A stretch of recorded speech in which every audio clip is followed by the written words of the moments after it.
Hello बच्चों, मैं संजय यादव, आपका केमिस्ट्री फैकल्टी।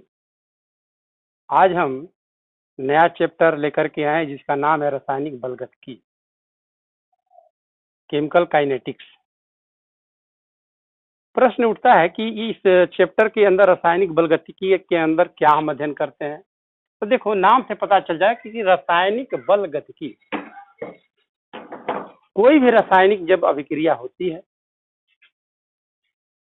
तो उस अभिक्रिया का वेग किस वेग से होता है, कैसे होता है। स्लो रिएक्शन है, फास्ट रिएक्शन है कि मीडियम रिएक्शन है, कौन सा रिएक्शन है।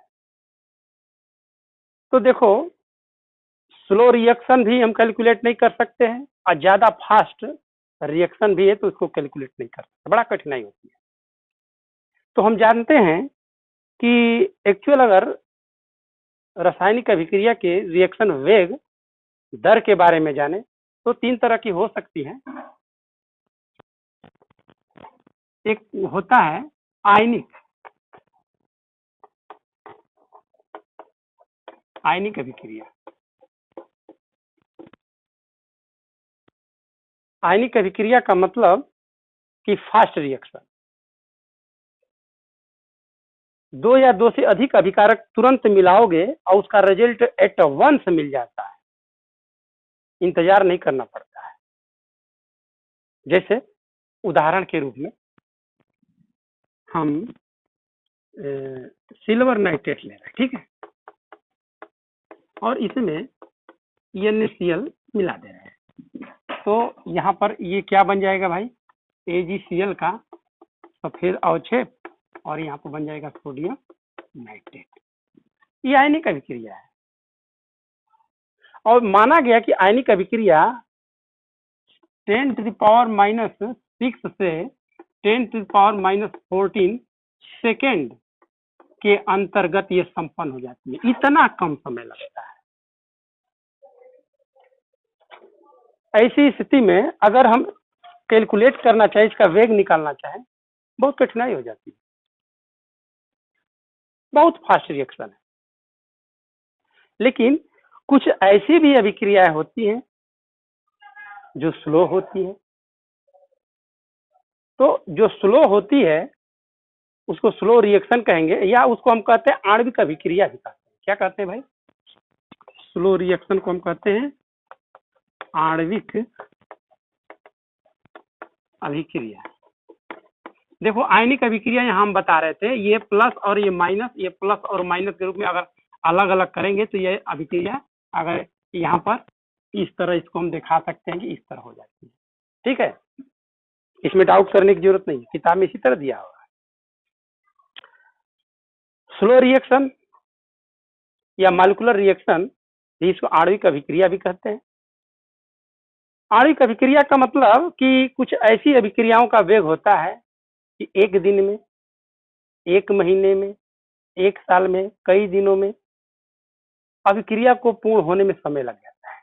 जैसे जंग का लगना, आयरन मेटल है, तुरंत नहीं लग जाता है, धीरे धीरे एक आध महीना, 10 दिन, 20 दिन, जो भी समय लग जाता है, तो स्लो रिएक्शन है।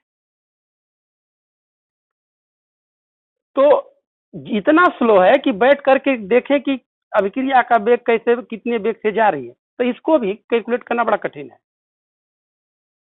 जो तीसरा हम बात कर रहे थे अभिक्रिया की, फास्ट रिएक्शन और स्लो रिएक्शन, मतलब कि आयनिक अभिक्रिया और आणविक अभिक्रिया के बीच में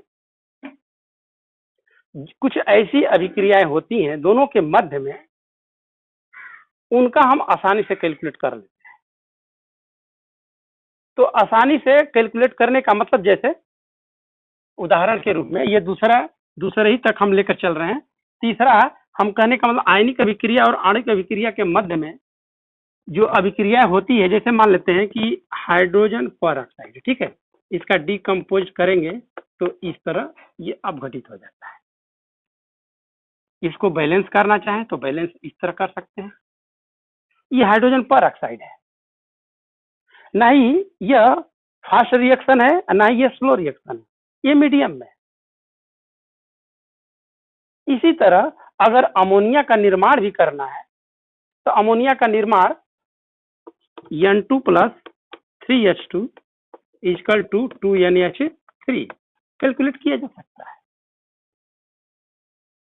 तो यहां पर इस चैप्टर के अंदर रासायनिक बलगतिकी के अंतर्गत अगर कहें कि रसायन बलगतिकी किसे कहते हैं, तो इसकी परिभाषा हम इस प्रकार आसानी से दे सकते हैं कि रसायन विज्ञान की वह शाखा जिसके अंतर्गत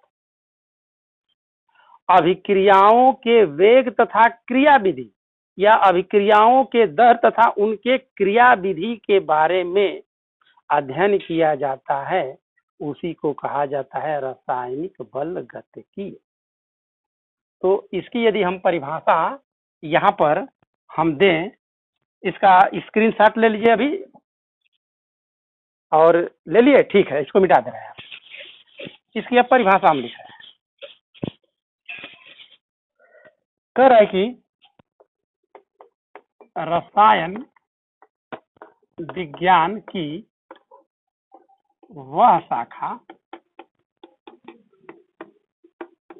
जिसके अंतर्गत अभिक्रिया का वेग या इसी को हम कहते हैं दर और क्रिया विधि के बारे में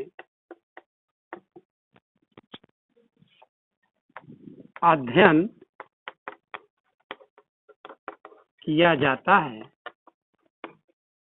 उसे रासायनिक बलगतिकी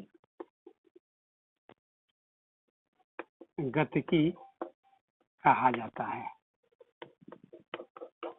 ठीक है, तो इस प्रकार रासायनिक बल, अब इसके अंतर्गत बहुत इंपॉर्टेंट है, तो यहाँ पर अब रासायनिक बलगतिकी का जो वेग हम कैसे ज्ञात करेंगे, प्रदर्शित करने का तरीका क्या है। तो देखो, वेग यहाँ पर दो तरह से हम इसको ज्ञात करेंगे, अभिक्रिया का औसत वेग और अभिक्रिया का ताक्षणिक वेग, ये दो तरह के वेग ज्ञात करेंगे। और इन वेगों को कैसे प्रदर्शित किया जाता है, अब इसका तरीका कैसे किया जाता है हम नेक्स्ट वीडियो में देंगे। धन्यवाद। हमारा वीडियो लाइक सब्सक्राइब जरूर कीजिए और स्क्रीनशॉट ले लीजिए। धन्यवाद।